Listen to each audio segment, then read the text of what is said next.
بسم اللہ الرحمن الرحیم الحمد للہ رب العالمین والصلاة والسلام علی سید الانبیاء والمرسلین سیدنا محمد وعلی آلہ واصحابہ اجمعین اما بعد باب الاستغفار والتوبہ الفصل الاول عن ابی ہریرہ رضی اللہ تعالی عنہ قال قال رسول اللہ صلی اللہ علیہ وسلم واللہ انی لاستغفر اللہ واتوب الیہ فی اليوم اکثر من 70 مرۃ رواہ البخاری او کما قال رسول اللہ صلی اللہ علیہ وسلم۔ بزرگوں اور بھائیوں، آج شب قدر کے سلسلے کی انتہائی اہم رات ہے، یعنی 27ویں شب ہے۔ اس رات کے بارے میں بعض صحابہ قسم کھا کر کہتے تھے کہ شب قدر 27ویں ہی شب میں ہے، لیکن روایات آپ سن چکے ہیں کہ اللہ کے رسول صلی اللہ علیہ وسلم نے اپنے آپ کو خواب میں دیکھا کہ شب قدر والی رات میں آپ نے کیچڑ میں سجدہ کیا، اور جو راوی اس روایت کو بیان کر رہے ہیں وہ فرماتے کہ میں نے آپ کے پیشانی مبارک پر مٹی اور کیچڑ کا نشان دیکھا 21ویں شب کی صبح میں، جس سے معلوم ہوتا ہے کہ شب قدر 21ویں شب میں تھی۔ عام علماء کرام یہی کہتے ہیں کہ اخیر عشرہ کی طاق راتوں میں یہ رات گشت کرتی رہتی ہے، کبھی کسی رات میں کبھی کسی رات میں، لیکن 27ویں شب میں زیادہ رہتی ہے، اور عوام بھی یہی سمجھتے ہیں کہ شب قدر 27ویں شب میں ہی ہوتی ہے، اس لیے ان کا پورا زور پورا اہتمام کرتے ہیں اس شب میں رات میں جاگنے کا، عبادت کرنے کا، اور اس کے بعد ٹھنڈے پڑ جاتے ہیں۔ لیکن اس کے بعد بھی ایک رات ہے 29ویں شب، وہ بھی شب قدر کے سلسلے ہی کی رات ہے، اور اس کے بعد اگر 30 کا چاند ہوتا ہے تو 30ویں شب جو رمضان کی آخری رات ہے وہ بھی انتہائی قیمتی رات ہوتی ہے۔ بہرحال آج ہم اور سب اللہ کی توفیق سے رمضان کے آخری عشرے کی جو طاق رات کی انتہائی اہم رات 27ویں شب ہے، ہم سب یہاں پر جمع ہیں، اور اللہ تعالیٰ سے ہم سب اپنے گناہوں کی مغفرت مانگیں گے انشاءاللہ۔ آج کی شب قدر کی اور 27ویں شب کی مناسبت سے مشکوٰۃ شریف سے جس باب کا انتخاب کیا گیا ہے وہ ہے الاستغفار والتوبہ، استغفار اور توبہ کا بیان۔ کیا مطلب؟ استغفار کے معنی آتے ہیں گناہوں کی بخشش چاہنا، یعنی اللہ تعالیٰ بندے کی گناہ کے اوپر پردہ ڈال دیتے ہیں کہ دنیا میں اس کی گناہ لوگوں کے سامنے نہیں آتی، لوگوں سے چھپا دیتے ہیں، اور آخرت میں جہنم سے اس کی حفاظت فرمائیں گے، اس گناہ کے نتیجے میں جہنم میں نہیں جائے گا، اس کو بخش دیں گے۔ اور توبہ کے معنی آتے ہیں لوٹنے کے۔ کیا مطلب؟ مطلب یہ ہے کہ جب بندہ کوئی گناہ کرتا ہے تو گویا کہ اللہ کی اطاعت سے اللہ کی بغاوت کی طرف لوٹ جاتا ہے، اللہ کے حکم کی فرما برداری سے نافرمانی کی طرف لوٹ جاتا ہے۔ پھر جب وہ توبہ کرتا ہے تو گویا وہ بغاوت سے اطاعت کی طرف لوٹ کر کے آتا ہے۔ فرمایا گیا من تاب تاب اللہ، جو توبہ کرتا ہے اللہ کی توبہ قبول فرما لیتے ہیں۔ تو توبہ کے معنی لوٹنے کے آتے ہیں۔ بندہ توبہ کے ذریعے گناہ سے اور نافرمانی سے اطاعت کی طرف لوٹتا ہے، اور اللہ تعالیٰ کی طرف جب توبہ کی نسبت ہوتی ہے تو اللہ تعالیٰ ناراضگی سے اپنے بندے کے حال پر شفقت اور عنایت کی طرف لوٹتے ہیں۔ اللہ کی شفقت اور اس کی عنایت بندے کی طرف متوجہ ہوتی ہے۔ جیسے کوئی غلام اپنے آقا سے بھاگ گیا ہو، لیکن بعد میں اس کو احساس ہو، ندامت ہو کہ یہ میں نے کیا کیا، اب اس کے اندر شرمندگی ہو رہی ہے، اس ندامت کے جذبے کے ساتھ لوٹ کر اپنے آقا کے پاس آتا ہے، تو آقا بھی اس کی غلطی کو معاف کر دیتا ہے اور اس کے ساتھ شفقت کا اور عنایت کا معاملہ کرتا ہے۔ اس باب کے اندر روایات بہت ساری ہیں، لیکن چند روایتوں کا ترجمہ اور تشریح آپ کے سامنے پیش کی جائے گی۔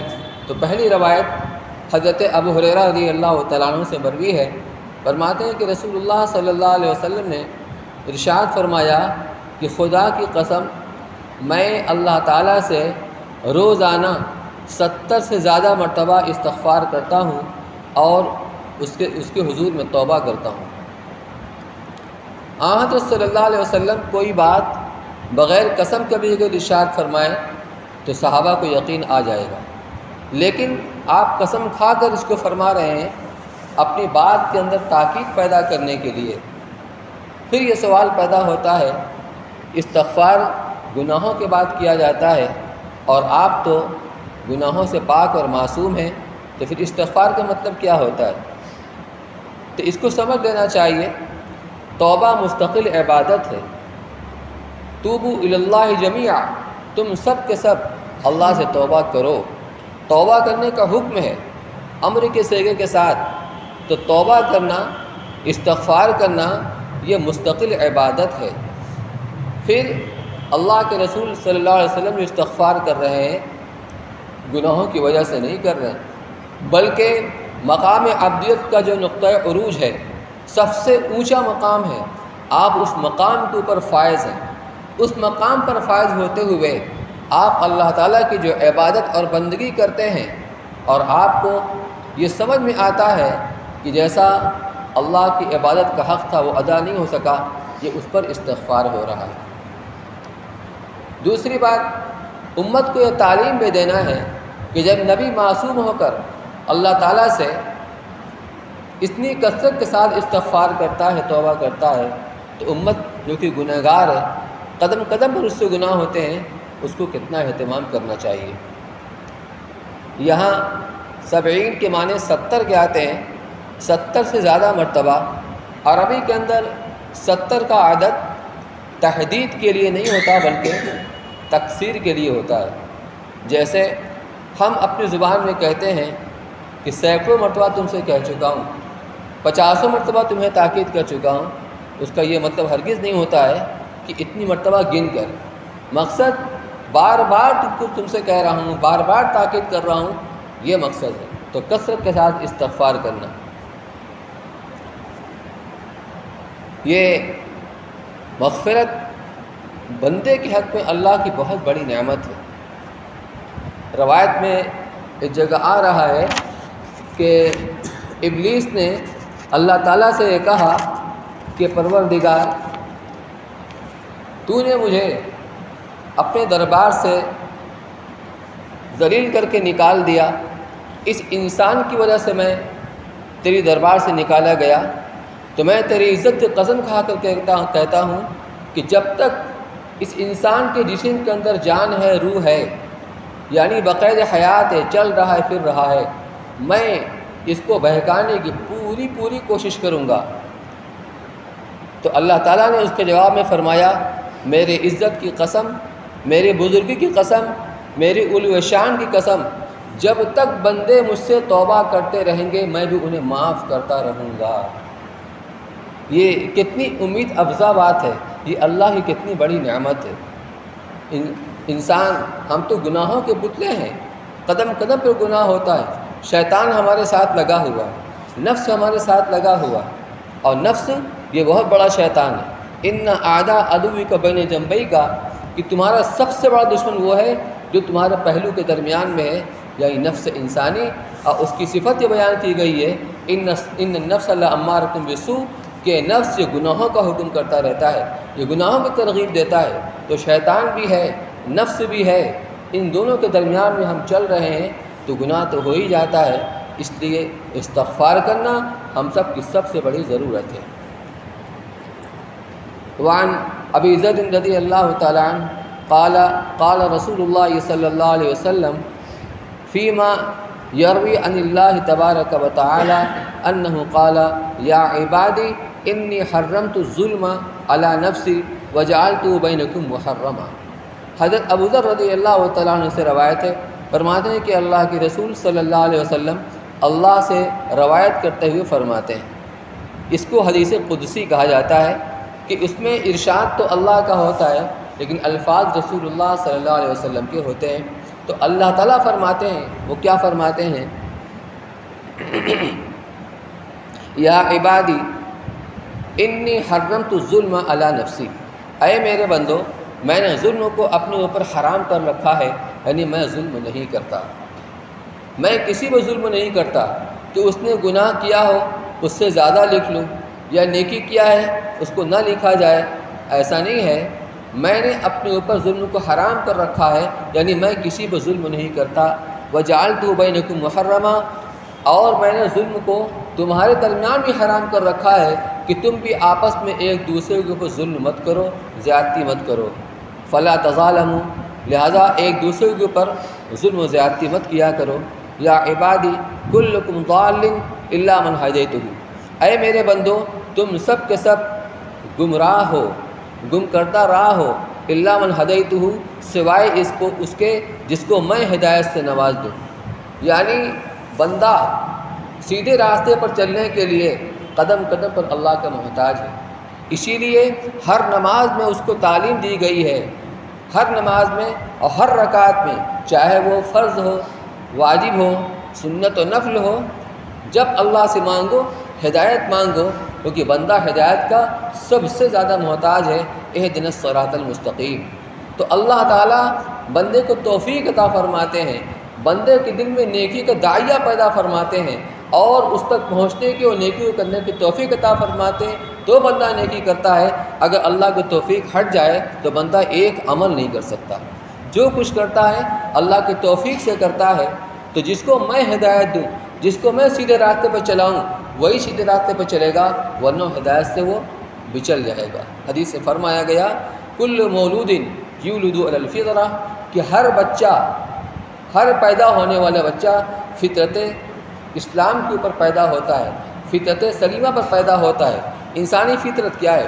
اگر اس کو سازگار ماحول ملے، اگر اس کو اینٹی ماحول نہ ملے تو یہ اللہ تعالیٰ کی وحدانیت کا قائل ہوگا، یہ اللہ تعالیٰ کے حکموں کے مطابق زندگی گزارے گا۔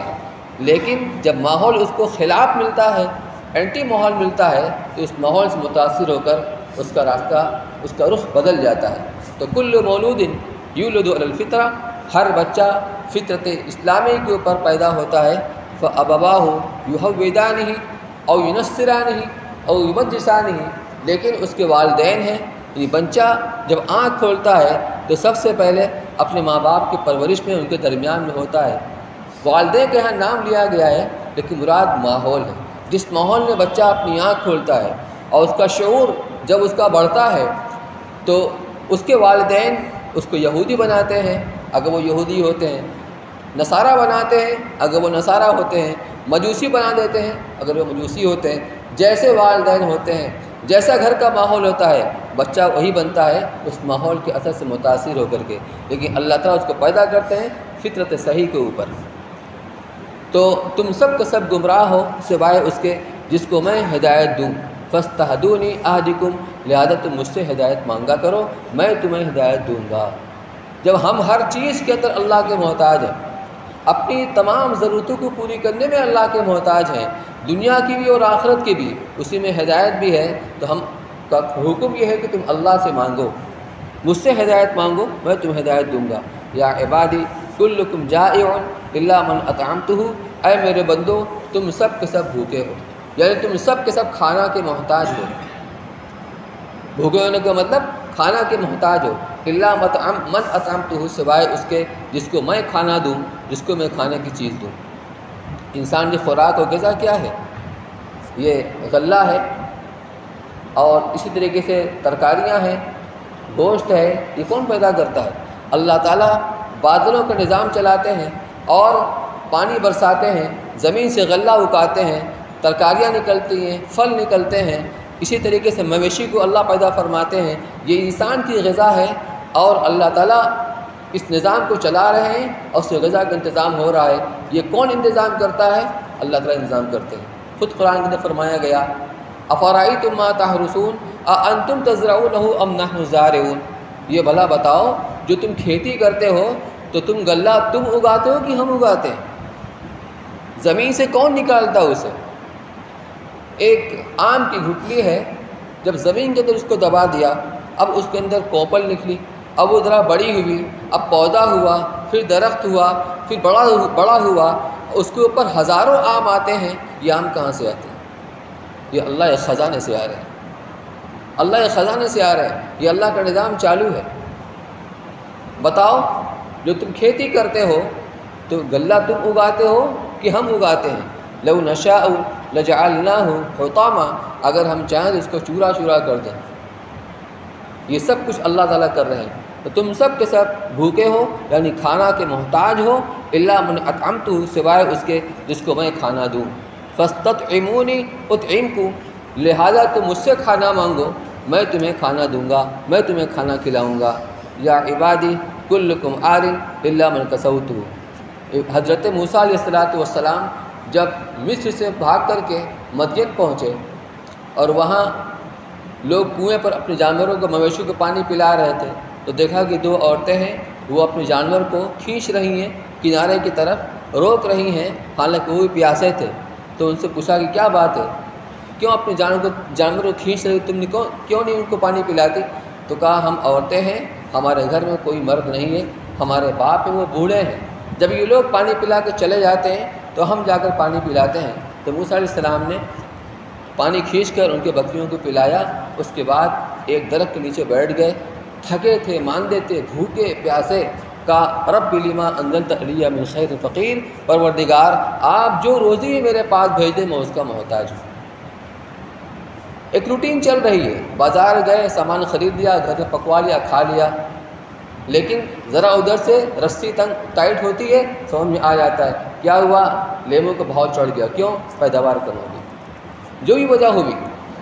اللہ تعالیٰ اپنی قدرت سے سب نکالتے ہیں اور ہمارا کام بنتا رہتا ہے۔ تو مجھ سے مانگو کھانا، میں تمہیں کھانا دوں گا۔ یا عباد کلکم عار الا من کسوتہ، اے میرے بندو تم سب کے سب ننگے ہو سوائے اس کے جس کو میں کپڑا دوں، یعنی کپڑا کہ تم محتاج ہو اپنے بدن کو چھپانے کے لیے، سطر کو چھپانے کے لیے، سردی گرمی سے حفاظت کے لیے تم کپڑے کے محتاج ہو، اس کا انتظام بھی ہم کرتے ہیں۔ الا من کسوتہ، سوائے اس کے جس کو میں کپڑا دوں۔ فاستکسونی اکسکم، لہذا تم مجھ سے کپڑا مانگو میں تمہیں کپڑا دوں گا۔ یا عبادی انکم تخطئون باللیل والنہار، اے میرے بندو تم رات دن گناہ کرتے رہتے ہو۔ ہم سب گنہگار ہیں، کتنی گناہ وہ ہیں کہ ہمیں اس کو پتہ بھی نہیں چلتا، انجانے میں گناہ ہوتا رہتا ہے۔ جب بندہ گناہ کا عادی ہو جاتا ہے اس کو احساس نہیں ہوتا۔ ایک قسم کے گناہ جب وہ کرتا رہتا ہے اس کو پتہ بھی نہیں چلتا، لیکن جب کوئی نئے طرح گناہ کرتا ہے تو اس کا ضمیر اس کو ملامت کرتا ہے کہ اللہ کے بندے یہ کیا کر رہے ہو۔ ایک شرابی آدمی ہو، شراب پیتا ہے، اس کو پتہ نہیں چلتا میں گناہ کر رہا ہوں، لیکن خنزیر کا گوشت اس کو دیا جائے تو آپے سے باہر ہو جائے گا، حالانکہ یہ بھی حرام ہے وہ بھی حرام۔ تو تم رات دن گناہ کرتے رہتے ہو۔ وَأَنَا أَغْفِرُ الذُّنُوبَ جَمِيعًا، اور میں تمام گناہوں کو معاف کرتا ہوں۔ یعنی بندہ اگر اللہ سے توبہ استغفار کرے اللہ اس کے سارے گناہوں کو معاف کر دیتے ہیں۔ یا مراد یہ ہے گناہ صغیرہ جو بندے کی ہوتی ہے بغیر توبہ کی بھی اللہ تعالیٰ معاف کرتے رہتے ہیں۔ تو تم رات دن گناہ کرتے رہتے ہو لیکن میں ان گناہوں کو سب کو معاف کر دیتا ہوں۔ فاستغفرونی اغفر لکم، لہذا تم مجھ سے معافی چاہو، بخشش چاہو، میں تمہیں معاف کروں گا، بخش دوں گا۔ یا عبادی انکم لن تبلغوا ضری فتضرونی، اے میرے بندو تم میرا کوئی نقصان نہیں کر سکتے، تم میرا کچھ بگاڑ نہیں سکتے۔ اسی کا گویا کہ بیان ہے کہ تم گناہ کر کے کتنی بھی گناہ کرو، رات دن گناہ کرتے رہو، میرا کچھ بگڑنے والا نہیں ہے۔ گناہ کرو گے نقصان تمہارا ہے، نیکی کرو گے فائدہ تمہارا ہے۔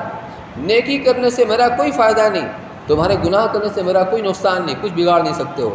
لن تبلغوا ضری، تم میرا کچھ نقصان نہیں کر سکتے، میرا کچھ بگاڑ نہیں سکتے، فتضرونی کہ تم میرا نقصان کرو، ولن تبلغوا نفعی اور نہیں تم میرا کوئی نفع کر سکتے ہو، میرا کوئی کام بنا سکتے ہو، فتنفعونی کہ تم مجھے نفع پہنچاؤ۔ یا عبادی لو ان اولکم وآخرکم وانسکم وجنکم کانوا علی اتقى رجل قلب رجل واحد منکم ما زاد ذلک فی ملک شیئا۔ اے میرے بندو، اگر تمہارا اول تمہارا آخر، یعنی پہلے انسان حضرت آدم علیہ السلام اور قیامت کی صبح تک پیدا ہونے والا آخری انسان، یہ سب کی سب، اسی طریقے سے انسان بھی اور جنات بھی، سب کی سب، کانوا علی اتقى قلب رجل واحد منکم، تم میں سے جو سب سے زیادہ پرہیزگار ہے، اللہ سے ڈرنے والا متقی بندہ ہے، یوں سمجھ لو کہ اگر سب کے سب اللہ کے رسول صلی اللہ علیہ وسلم کی طرح ہو جائیں، سب سے زیادہ متقی پرہیزگار بندہ یعنی اللہ کے رسول صلی اللہ علیہ وسلم کی طرح ہو جائیں، ما زادہ فی ملک شیئا، تو ان سب کا متقی پرہیزگار ہو جانا میرے حکومت کے اندر ذرہ برابر اضافہ نہیں کرے گا، میرا کوئی فائدہ نہیں ہے، جو فائدہ ہے تمہارا ہے۔ یا عبادی لو ان اولکم وآخرکم وانسکم وجنکم کانوا علی افجر قلب رجل واحد منکم ما نقص ذلک فی من ملکی شیئا۔ اے میرے بندو، اگر تمہارا اول تمہارا آخر اور انسان اور جنات سب کی سب ایسے ہو جائیں، دنیا میں سب سے زیادہ اللہ کا نافرمان بندہ ہے، سب ابلیس بن جائیں، دنیا کے سارے انسان سارے جنات اللہ کے نافرمان بندہ ابلیس کی طرح ہو جائیں، تو میری حکومت میں ذرہ برابر کمی نہیں آئے گی، ذرہ برابر نقصان نہیں ہوگا۔ یا عبادی لو ان اولکم وآخرکم وانسکم وجنکم قاموا فی صعید واحد۔ اللہ تعالیٰ بتلانا چاہ رہے ہیں اللہ کی ذات بے نیاز ہے، اللہ کے پاس ہر چیز کا خزانہ ہے اور تم قدم قدم پر محتاج ہو۔ اگر تمہارا اول تمہارا آخر انسان اور جنات سب کی سب ایک بڑے میدان کے اندر جمع ہو جائیں، کھڑے ہو جائیں، فسألونی اور مجھ سے اپنی مرادیں مانگیں، اپنی آرزویں مانگے، جس کی جو مراد ہے، جو مانگنا چاہتا ہے وہ سب کی سب مجھ سے مانگے، فأعطیت کل انسان مسألتہ، اور میں ہر انسان کو اس کی ساری ضرورت، اس کی ساری امیدیں اور آرزویں میں پوری کر دوں، ما نقص ذلک مما عندی، تو میرے خزانے میں اتنی بھی کمی نہیں ہوگی جتنا کہ اگر سوئی کو سمندر کے اندر ڈالا جائے تو جب نکالا جائے تو کتنا پانی کم ہوتا ہے سمندر کا؟ سمندر بہرحال محدود ہے، لیکن اللہ کا خزانہ لا محدود ہے۔ یہ بھی سمجھانے کے لیے، یہ بات عقل سے پرے ہے کہ آدمی سمندر میں سوئی ڈالے گا، یہ بتلانا ہے کہ اللہ کے خزانے میں کوئی بھی کمی نہیں آئے گی، سارے انسان سارے جنات اپنی ساری مرادیں مانگیں، سارے آرزویں مانگیں، سب پوری کرنے کے باوجود اللہ کے خزانے میں کچھ بھی کمی نہیں آئے گی۔ یا عبادی انما ہی اعمالکم احصیھا علیکم، اے میرے بندو یہ تمہارے اعمال جو تم کر رہے ہو اور میں ان کو گن گن کے رکھ رہا ہوں، ثم اوفیکم ایہا، پھر میں اس پر تم کو پورا بدلہ دے دوں گا۔ فمن وجد خیرا فلیحمد اللہ، تو جو اپنے عمل کو اچھا پائے اللہ کا شکر ادا کرے، نیک عمل کیا، اچھا عمل کیا، اللہ کو راضی کرنے والا عمل کیا، اللہ کی توفیق سے کیا، اس پر اللہ کا شکر ادا کرے۔ ومن وجد غیر ذلک فلا یلومن الا نفسہ، اور جو اس کے علاوہ پائے یعنی خراب عمل پائے تو وہ اپنے آپ کو ملامت کرے کہ اس نے گناہ کا کام کیوں کیا۔ اگلی روایت عن عائشہ رضی اللہ تعالی عنہ قالت قال رسول اللہ صلی اللہ علیہ وسلم ان العبد اذا اعترف ثم تاب اللہ۔ حضرت عائشہ رضی اللہ تعالیٰ عنہ روایت کرتی ہیں، فرماتے ہیں کہ رسول اللہ صلی اللہ علیہ وسلم نے ارشاد فرمایا کہ بندہ جب اپنے گناہوں کا اعتراف کر لیتا ہے، گناہوں کا اعتراف کر لیتا ہے، جو توبہ کی ایک شکل ہے، اس کے احساس ہوا، اس کو ندامت ہوئی، شرمندگی ہوئی، اور اللہ کے سامنے اعتراف کیوں کر رہا ہے؟ تاکہ اللہ اس گناہ کو معاف کر دے۔ جب بندہ اپنے گناہوں کا اعتراف کر کے توبہ کر لیتا ہے، تاب اللہ علیہ، تو اللہ تعالیٰ اس پر عنایت کے ساتھ متوجہ ہو جاتا ہے، یعنی اس کی توبہ قبول فرما لیتا ہے۔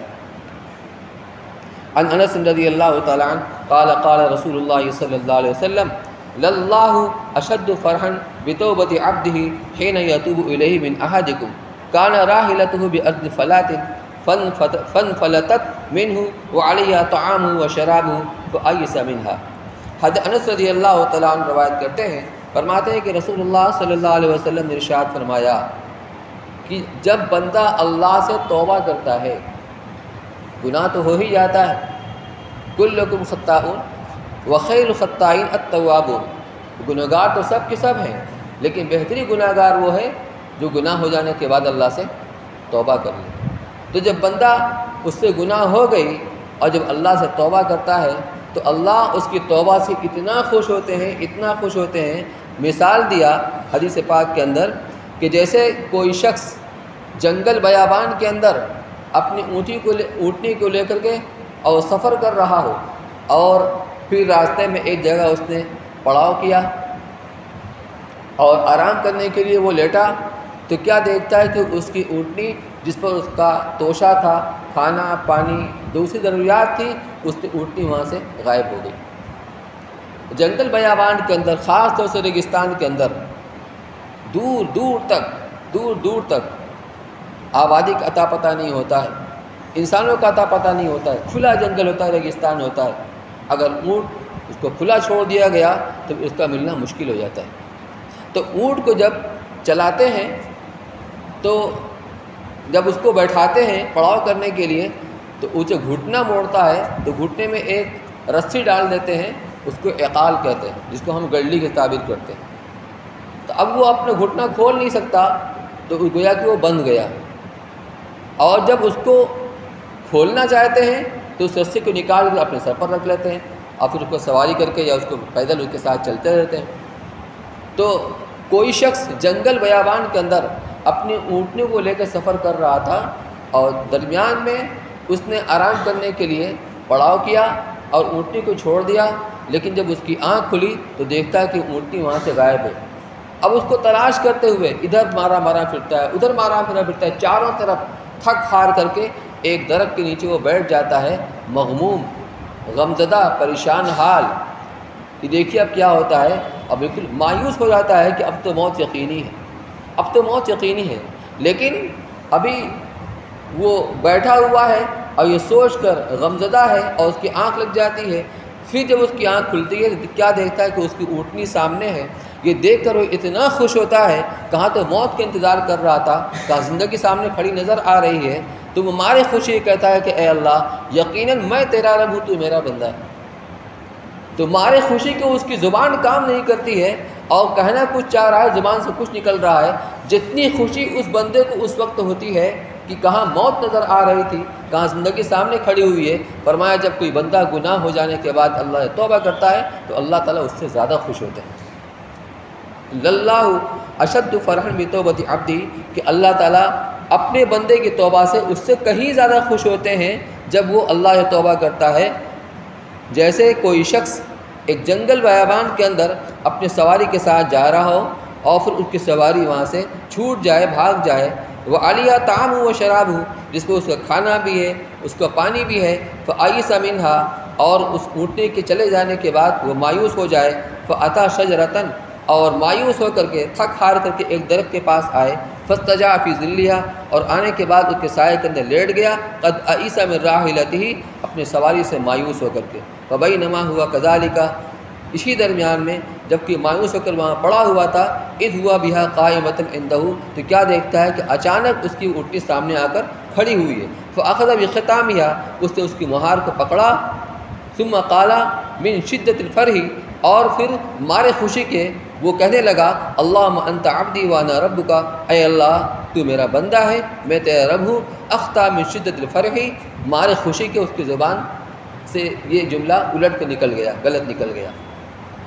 وعن ابی ہریرہ رضی اللہ تعالی عنہ قال قال رسول اللہ صلی اللہ علیہ وسلم ان عبدا اذنب ذنبا فقال ربی اذنبت۔ حضرت ابو ہریرہ رضی اللہ تعالی عنہ روایت کرتے ہیں، فرماتے ہیں کہ رسول اللہ صلی اللہ علیہ وسلم نے ارشاد فرمایا کہ ایک بندے نے گناہ کیا، چاہے اس امت میں سے چاہے گزشتہ امتوں میں سے، ایک آدمی سے ایک گناہ ہو گئی، فقال ربی اذنبت، جب گناہ ہو گئی تو اس کو احساس ہوا، یہی توبہ ہے۔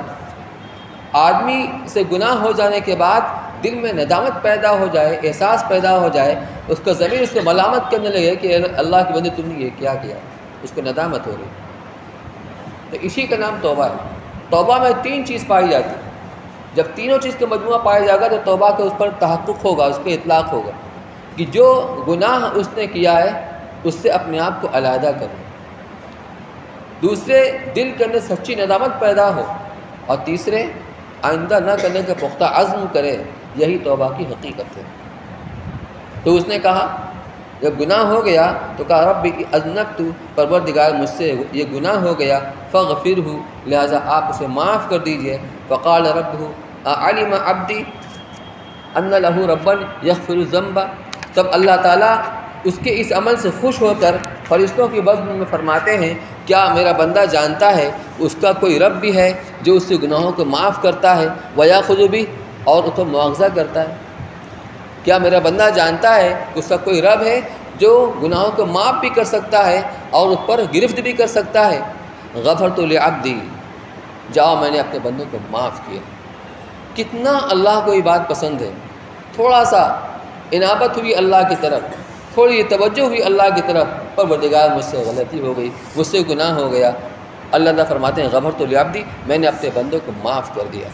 ثم مکث ما شاء اللہ، پھر جب تک اللہ کو منظور ہوا وہ اسی حال پر باقی رہا، یعنی کوئی گناہ نہیں ہوا۔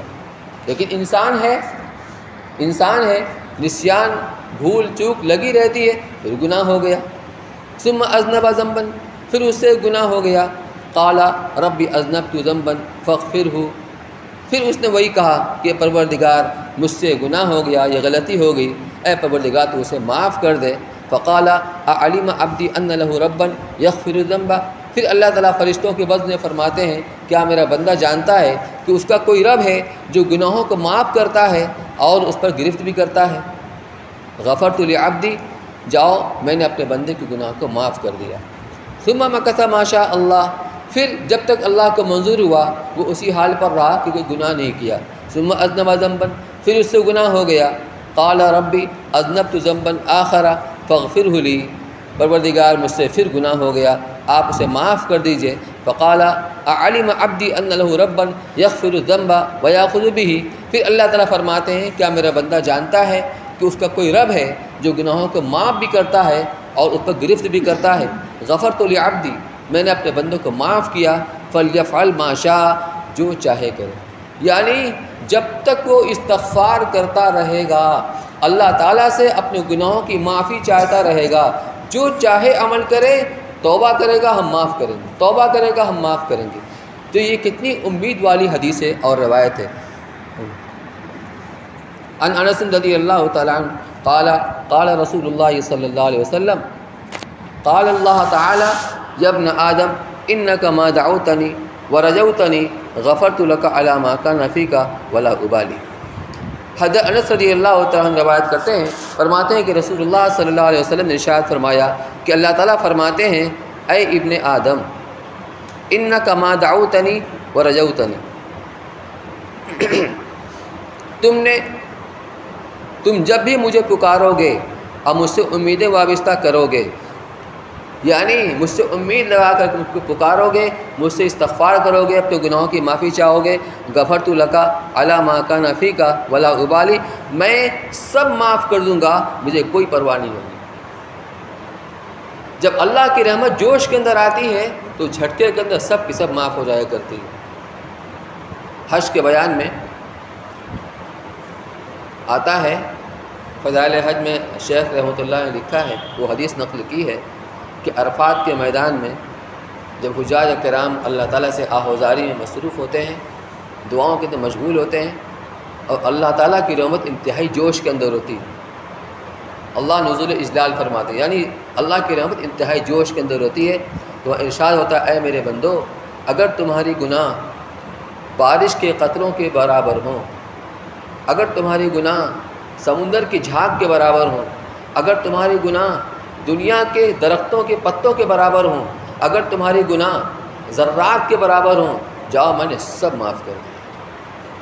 اس رحمت کے جھونکے کے اندر ساری گناہ معاف ہو جاتی ہے۔ اللہ کوئی پوچھنے والا نہیں ہے، مانگنے والا ہونا چاہیے، اللہ سے لگ لپٹ کے مانگا جائے، تو فرمایا کہ ولا ابالی، مجھے کوئی پرواہ نہیں ہے، یا ابن آدم لو بلغت ذنوبک عنان السماء۔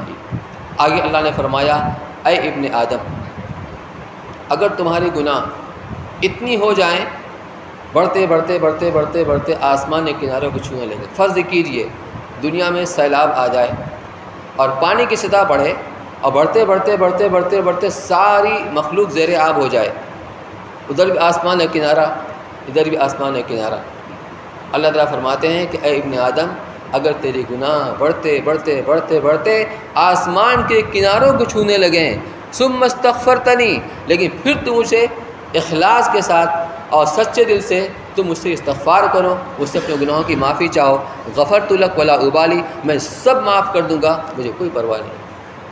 ایسی اللہ رحمت والے ہیں اور ایسی مغفرت والے ہیں۔ یا ابن آدم انک لو لقیتنی بقراب الارض، اے ابن آدم اگر تم مجھ سے زمین بھر کے گناہ لے کر کے ملے، بقراب الارض خطایا، زمین بھر کے گناہ لے کر کے ملے، ثم لقیتنی لا تشرک بی شیئا، لیکن اس شرط کے ساتھ کہ تم نے کبھی شرک نہ کیا ہو، لاتیتک بقرابها مغفرۃ، تو میں اس سے زیادہ لاتیتک بقرابها مغفرۃ، تو میں زمین بھر کر مغفرت لے کر تم سے ملوں گا، یعنی سب کی سب معاف کر دوں گا اور مجھے کوئی پرواہ نہیں ہوگی اس کی۔ یہ ساری روایات یہ اس بات کی طرف اشارہ کرتی ہیں کہ جب بندہ اللہ کی طرف ندامت کے ساتھ متوجہ ہوتا ہے تو اس کی رحمت کہتے جوش کے اندر آ جاتی۔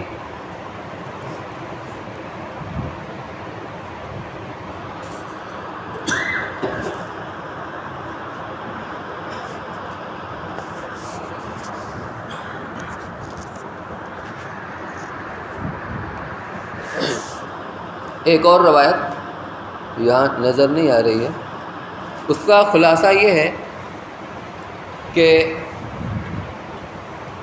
گزشتہ امت میں ایک شخص تھا، اس نے 99 آدمیوں کو قتل کیا،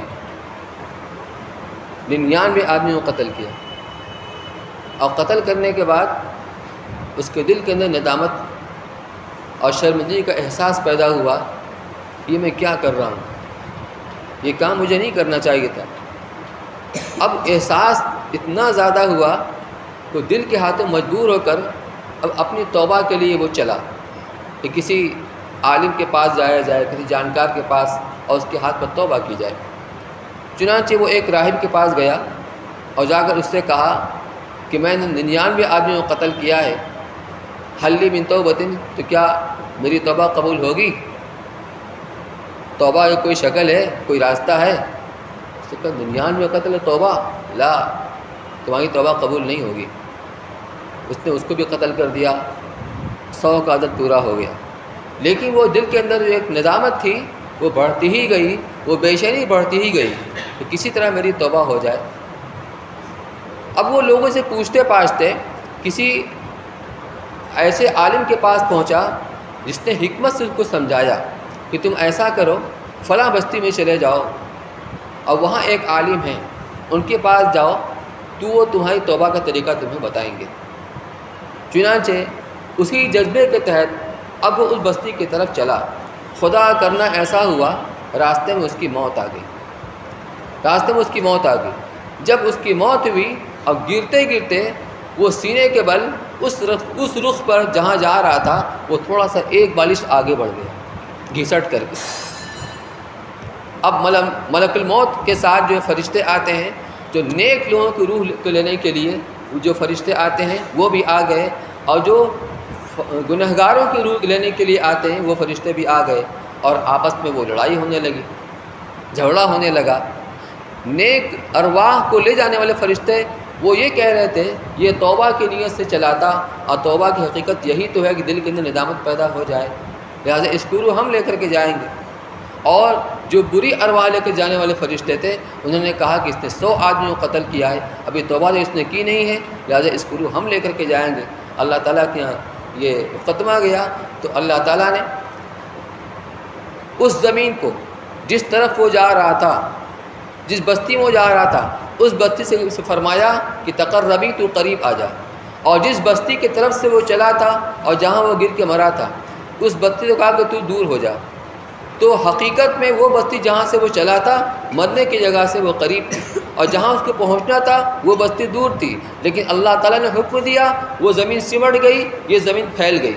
اب ایک بالش وہ اس جگہ سے اس طرف سے قریب ہو گیا جہاں اس کو جانا تھا، اور حکم ہوا کہ دونوں طرف کی زمین کو ناپا جائے، جس طرف کی زمین سے زیادہ قریب ہو جس بستی سے، اس کے مطابق فیصلہ کیا جائے۔ جب ناپا گیا تو ایک بالش جو گرتے گرتے وہ سینے کے بل طرح آگے گھسٹ گیا تھا، ایک بالش وہ اس بستی سے قریب تھا جہاں توبہ کے لے جا رہا تھا، لہٰذا اس کے حق میں فیصلہ ہوا، اللہ نے اس کی مغفرت فرمائی۔ تو میرے بھائیوں، ان روایات سے یہ معلوم ہوتا ہے کہ بندے کی طرف سے تھوڑی سی توجہ ہوتی ہے اور اللہ کی رحمت جوش کے اندر آ جاتی ہے۔ اس لیے ہم مخصوص راتوں کے انتظار میں نہ رہیں، بلکہ ہمیں کثرت کے ساتھ توبہ استغفار کرتے رہنا چاہیے، روزانہ کرنا چاہیے۔ جب رات دن ہم گناہ کرتے ہیں تو رات دن ہمیں توبہ استغفار کرنا چاہیے۔ استغفار پڑھنے کا نام نہیں ہے، استغفر اللہ استغفر اللہ استغفر اللہ، یا استغفر اللہ ربی من کل ذنب واتوب الیہ، بلکہ دل کی ندامت کا نام۔ آدمی اس کو پڑھے، دل سے پڑھے، اپنے گناہوں کو یاد کرے، میں نے کیسے کیسے گناہ کی تھی، اس پر اس کے ندامت اور شرمندگی ہو، یہ استغفار ہے، تو پھر اللہ کی رحمت جوش کے اندر آتی ہے۔ دعا ہم سب کو کرنا ہے، لیکن اس سے پہلے ایک منظوم دعا بھی آپ سماعت فرما لیں۔ احباب کے اصرار ہوتا ہے، اس کے بعد انشاءاللہ دعا کی جائے گی۔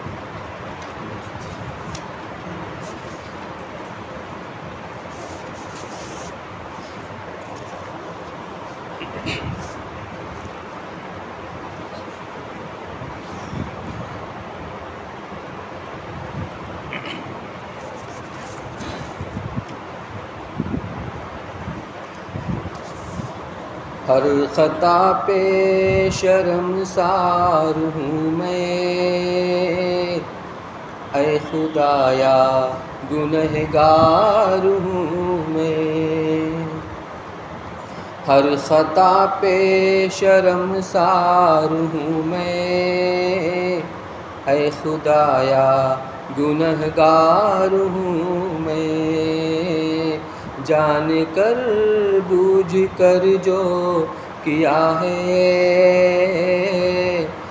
پتہ مجھ کو اس کی سزا ہے، جان کر بوجھ کر جو کیا ہے پتہ مجھ کو اس کی سزا ہے، تیری چوکھٹ پہ سر نہ جھکایا،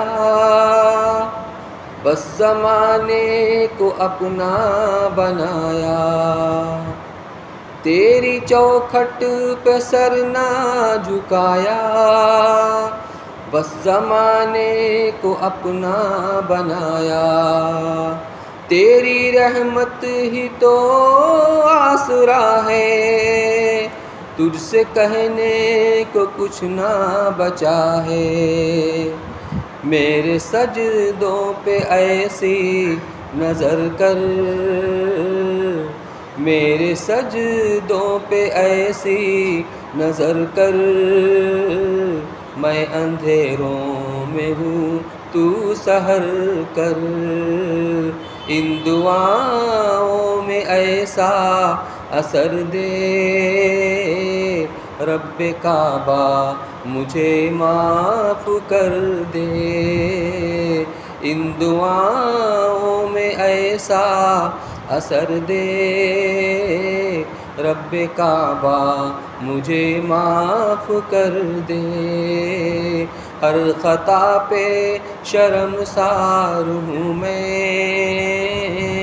اے خدایا گنہگار ہوں میں، نیکیوں سے مجھے جوڑ دے تو، نیکیوں سے مجھے جوڑ دے تو، پھر میرا رخ ادھر موڑ دے تو، ایسا رستہ مجھے تو دکھا،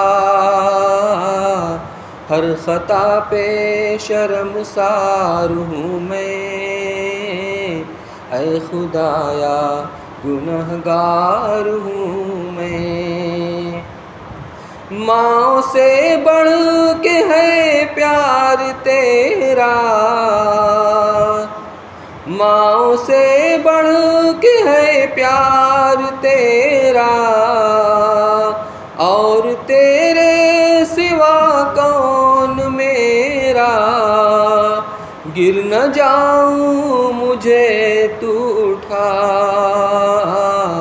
ہر خطا پہ شرمسار ہوں میں، اے خدایا گنہگار ہوں میں، ہر خطا پہ شرمسار ہوں میں، اے خدایا گنہگار ہوں میں، میرے آنسو سوالی ہیں تیرے، میرے آنسو سوالی ہیں تیرے، گر رہے ہیں یہ دامن پہ میرے، اب تو سن لے میری اے خدا، ہر خطا پہ شرمسار ہوں میں، اے خدایا گنہگار ہوں میں، جان کر بوجھ کر جو کیا ہے پتہ مجھ کو اس کی سزا ہے۔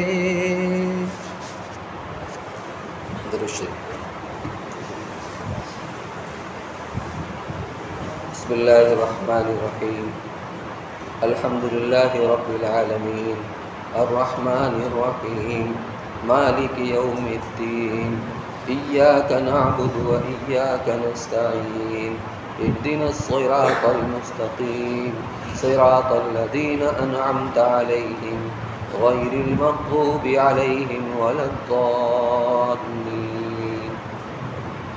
سبحان اللہ والحمد للہ ولا الہ الا اللہ واللہ اکبر ولا حول ولا قوة الا باللہ العلی العظیم۔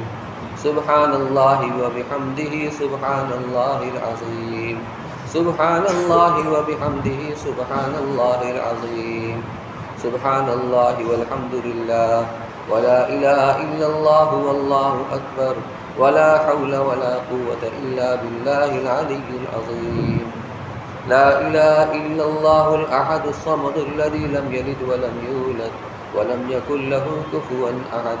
لا الہ الا اللہ الحنان المنان بدیع السماوات والارض ذو الجلال والاکرام۔ اللہ لا الہ الا هو الحی القیوم۔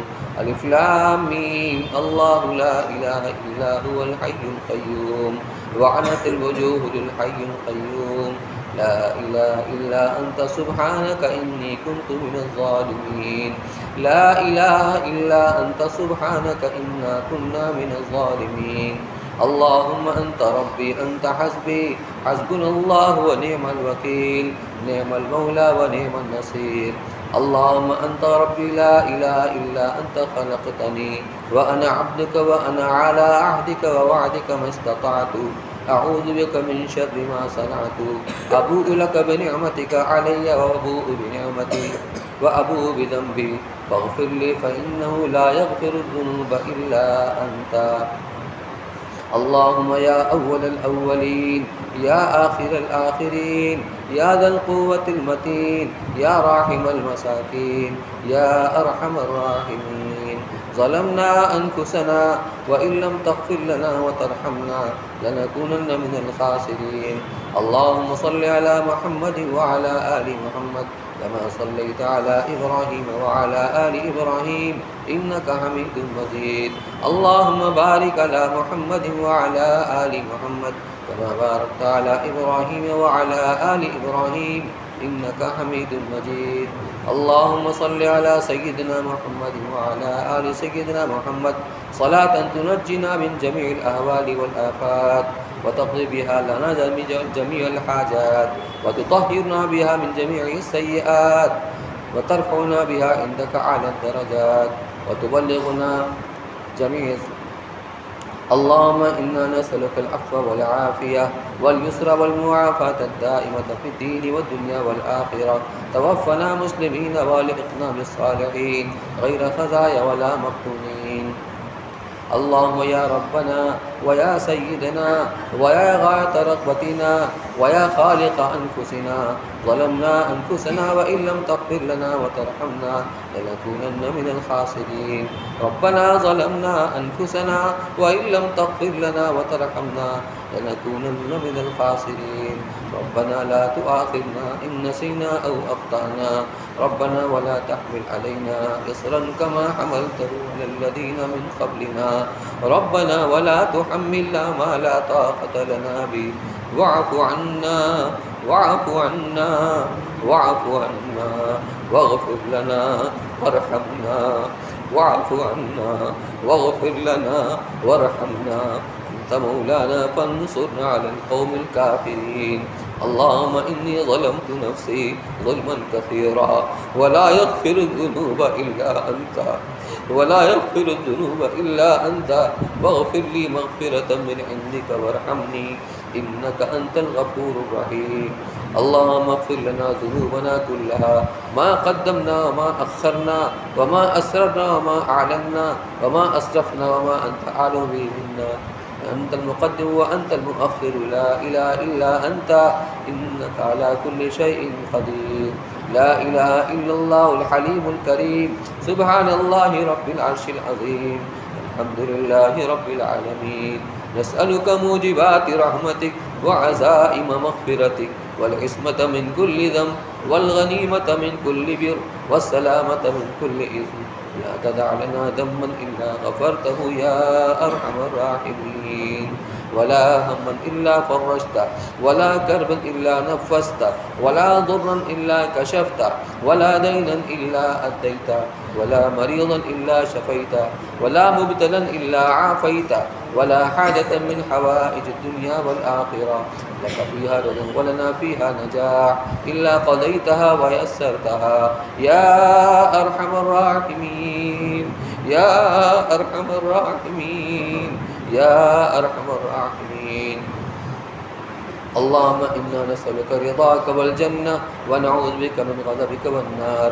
يا حي يا قيوم برحمتك نستغيث، أصلح لنا شأننا كله ولا تكلنا إلى أنفسنا طرفة عين.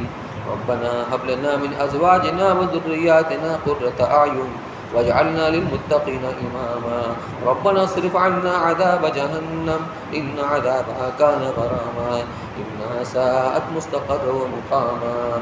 اللهم إنا نسألك العفو والعافية واليسر والمعافاة الدائمة في الدين والدنيا والآخرة. توفنا مسلمين والحقنا بالصالحين غير خزايا ولا مفتونين. اللهم إنا نسألك إيمانا كاملا ويقينا صادقا وقلبا خاشعا ولسانا ذاكرا وتوبة نصوحا وتجارة لن تبور وتوبة قبل الموت وراحة عند الموت ورحمة ومغفرة بعد الموت والعفو عند الحساب والفوز بالجنة والنجاة من النار. اللهم أجرنا من النار، اللهم أعتق رقابنا من النار، اللهم أعتق رقابنا ورقاب آبائنا وأمهاتنا ورقاب أزواجنا وذرياتنا ورقاب إخواننا وأخواتنا ورقاب المؤمنين والمؤمنات والمسلمين والمسلمات من النار إنك على كل شيء قدير. اے اللہ، ہم سب تیرے گنہگار بندے ہیں، خطا کار ہیں، سیاہ کار ہیں۔ اے پروردگار، تمام بادشاہوں کا بادشاہ ہے، اے شہنشاہوں کے شہنشاہ، اے آسمان و زمین کو پیدا کرنے والے، اے بادلوں کے نظام اور ہواؤں کو چلانے والے، اے اس کائنات کو بنانے والے، اے اللہ، اے کریم آقا، ہم سب یقیناً گنہگار ہیں، ہم سب خطا کار ہیں، سر سے پیر تک گناہوں کے اندر ڈوبے ہوئے ہیں۔ اے اللہ، ہماری گناہ کتنی بھی ہو جائیں مگر تیری رحمت سے بڑی نہیں ہو سکتی ہیں۔ اے اللہ، تیری رحمت سب کے اوپر ہے۔ اے اللہ، اپنے کرم سے ہم سب کے گناہوں کو معاف فرما دے۔ اے اللہ، تمام گناہوں کو معاف فرما دے۔ اے اللہ، کامل مغفرت عطا فرما۔ اے اللہ، کامل مغفرت عطا فرما۔ صغیرہ ہی معاف فرما دے، کبیرہ ہی معاف فرما دے، رات کے گناہوں کو ہی معاف فرما دے، دن کے کیے ہوئے گناہوں کو معاف فرما دے۔ جانے انجانے میں کیے ہوئے گناہوں کے معاف فرما دے۔ اے اللہ تو ہم سب کی پوری پوری مغفرت فرما، کوئی گناہ باقی نہ رہے۔ اے اللہ کوئی تجھے پوچھنے والا نہیں ہے۔ اے کریم آقا تو ہم سب کی مغفرت فرما، ہمارے والدین کی مغفرت فرما، ہمارے بیوی بچوں کی مغفرت فرما، بھائی بہنوں کی مغفرت فرما، دوست احباب کی مغفرت فرما، اساتذہ مشائخ کی مغفرت فرما، ہمارے پڑوسیوں کی مغفرت فرما، ایک ایک فرد امت کی مغفرت فرما، زندوں کی مغفرت فرما، مرحومین کی مغفرت فرما۔ اے اللہ تو کسی کو اللہ محروم نہ فرما۔ اے اللہ ماہ مبارک تو نے اپنے کرم سے عطا فرمایا، بغیر مانگے عطا فرمایا، اپنے فضل سے عطا فرمایا۔ اے اللہ تو نے ہم کمزوروں کو، ہم گنہگاروں کو ٹوٹے پھوٹے طریقے پر ہی صحیح روزہ رکھنے کی توفیق عطا فرمائی، تراویح پڑھنے کی توفیق عطا فرمائی، ذکر و تلاوت کی توفیق عطا فرمائی، اعتکاف کی توفیق عطا فرمائی۔ مگر اے مولا ہمیں اس کا اقرار اور اعتراف ہے، ہمارا کوئی بھی عمل اس قابل نہیں ہے کہ تیری بارگاہ کے درپیش کیا جا سکے۔ مگر مولا تو کریم ہے، کریموں سے کرم کی امید کی جاتی ہے۔ اے اللہ تجھ سے بڑا کوئی کریم نہیں، تجھ سے بڑا کوئی قدردان نہیں۔ اے اللہ اپنے کرم کا، رحم کا، فضل کا معاملہ فرما۔ اے اللہ ہمارے روزوں کو بھی قبول فرما لے، ہماری تراویح کو بھی قبول فرما لے، ہماری ذکر تلاوت کو بھی قبول فرما لے، ہماری تسبیحات کو بھی قبول فرما لے، صدقہ و خیرات کو بھی قبول فرما لے، ہمارے اعتکاف کو بھی قبول فرما لے۔ یا اللہ مغفرت کا، رحمت کا عشرہ آیا اور چلا گیا، مغفرت کا عشرہ آیا وہ بھی چلا گیا۔ اے اللہ یہ عتق من النار کا عشرہ ہے، اے اللہ اس کے بعد کوئی عشرہ نہیں ہے۔ اے اللہ اگر تو نے ہمیں معاف نہ کیا تو ہم سے بڑا کوئی محروم نہیں ہوگا۔ اے کریم آقا اپنے کرم سے معاف فرما دے، اپنے فضل سے معاف فرما دے۔ اے اللہ تجھے معافی تو بہت پسند ہے۔ اللہم انک عفو تحب العفو فاعف عنا۔ اے اللہ تو معاف کرنے والا ہے، تجھے معافی کرنا بہت پسند ہے۔ اے اللہ تو ہم سب کی مغفرت فرما دے۔ اے اللہ تیرے حبیب صلی اللہ علیہ وسلم نے ہمیں خبر دی ہے کہ اگر اے ابن آدم تو گناہ کرتے کرتے اتنی گناہ کرے کہ آسمان کے کنارے کو چھونے لگیں تو اللہ کی رحمت اتنی بڑی ہے کہ سب کے اوپر حاوی ہو جائے گی، سب کو معاف کر دے گی۔ اے اللہ ہمارا اسی اللہ سے واسطہ ہے۔ اے اللہ اگرچہ ہم گنہگار ہیں، ہم خطا کار ہیں، ہم سیاہ کار ہیں، اے اللہ تیرے نام لیوا ہیں، تیرے نبی کے نام لیوا ہیں۔ اے اللہ اپنے کرم سے ہمیں معاف فرما دے، ہم سب کی مغفرت فرما دے۔ ماہ مبارک کا جو مقصد تقویٰ، اس صفت کو ہم سب کی زندگی کے اندر اے اللہ داخل فرما دے، تمام ایمانی صفات سے آراستہ فرما دے، تمام اخلاق سیئہ سے اور تمام اخلاق رذیلہ سے ہماری پوری امت کی حفاظت فرما۔ یا اللہ اعمال صالحہ کے شوق اور رغبت دلوں کے اندر پیدا فرما، اسے کرنے کی توفیق نصیب فرما۔ اے اللہ ہم گناہ کرتے کرتے گناہوں کے عادی ہو چکے ہیں، اے اللہ عافیت کے ساتھ گناہوں کی عادت ہم سے چھڑا دے۔ اے اللہ ہماری آنکھ بھی گنہگار ہے، ہمارے کان بھی گنہگار ہیں، ہماری زبان بھی گنہگار ہے، ہمارے دل و دماغ بھی گنہگار ہیں، سارے اعضاء و جوارح گناہ کے عادی ہو چکے ہیں۔ اے اللہ اپنے کرم سے، اپنے فضل سے، ماہ مبارک کی برکت سے ان تمام گناہوں کی عادت کو ہم سے چھڑا دے۔ اے اللہ ہمیں گمراہی کے راستے سے ہٹا کر اے اللہ ہدایت کے راستے پر چلنے والا بنا دے۔ اے اللہ بغاوت کے راستے سے ہٹا کر اطاعت کے راستے پر چلنے والا بنا دے۔ اے اللہ گناہوں کے راستے سے ہٹا کر ہمیں نیکیوں کے راستے پر چلنے والا بنا دے۔ اے اللہ تیری ہی توفیق سے ہم چل سکتے ہیں، اے اللہ اپنی بھرپور مدد توفیق شامل حال فرما۔ اے اللہ روزی روزگار میں برکت نصیب فرما، جو اپنے روزی کی طرف سے پریشان ہیں اے اللہ ان کی روزی کی سہولت عطا فرما، حلال روزی نصیب فرما۔ اے اللہ جو اپنے قرض سے پریشان ہیں اے اللہ ان کے بارے قرض سے بخشش نصیب فرما۔ اے اللہ جو اپنے کسی اور ذریعے سے پریشان ہیں ان کی پریشانی کو دور فرما، جو بیمار ہیں ان کے شفاء کاملہ عاجلہ مستمرہ نصیب فرما۔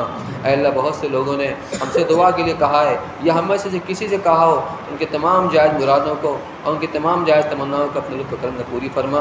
اے اللہ اس ملک کے اندر اس دین کا بول بالا فرما، اس امت کی حفاظت فرما، امت مسلمہ کی حفاظت فرما، امت کے بوڑھوں کی، امت کے جوانوں کی، امت کے عورتوں بچوں کی حفاظت فرما، امت کے جان و مال کی عزت و آبرو کی حفاظت فرما۔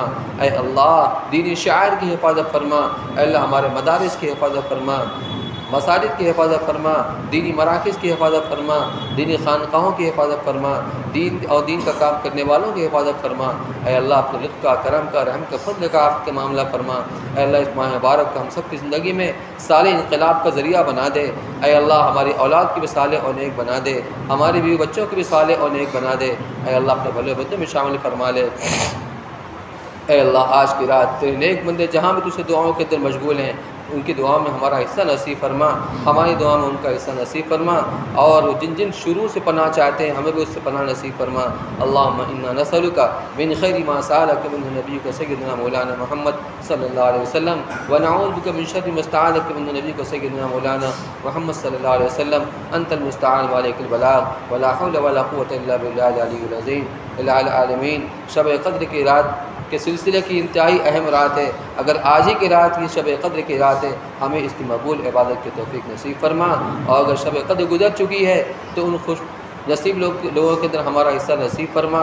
اے اللہ، بہت سارے لوگ یہاں پر اکٹھا ہوئے ہیں، اے اللہ یہ حسن ظن کی بنیاد پر آتے ہیں، یہاں دعا ہو رہی ہے، چلو اس میں شرکت کر لیں۔ یقین اے اللہ دعا ہو رہی ہے اور ہم سب تیرے محتاج ہیں، اے اللہ تو سب کا رب ہے، اے اللہ سب کو نوازتا ہے، سب کو عطا فرمایا کرتا ہے، اے اللہ تو ان کے حسن ظن کی لاز رکھ لے، حاضرین کی دلوں کے اندر جو تمام جائز مرادیں ہیں، جو تمام تمنائیں ہیں، ضرورتیں ہیں، دنیا اور آخرت کی تمام ضرورتوں کا آخرت کے ساتھ پوری فرما۔ ربنا تقبل منا ومن جميع من اوصانا بالدعاء اليك بجاه نبيك محمد صلی اللہ علیہ وسلم، انك انت السميع العليم وتب علينا انك انت التواب الرحيم، وصلى الله تعالى على خير خلقه سيدنا محمد وعلى اله وصحبه اجمعين برحمتك يا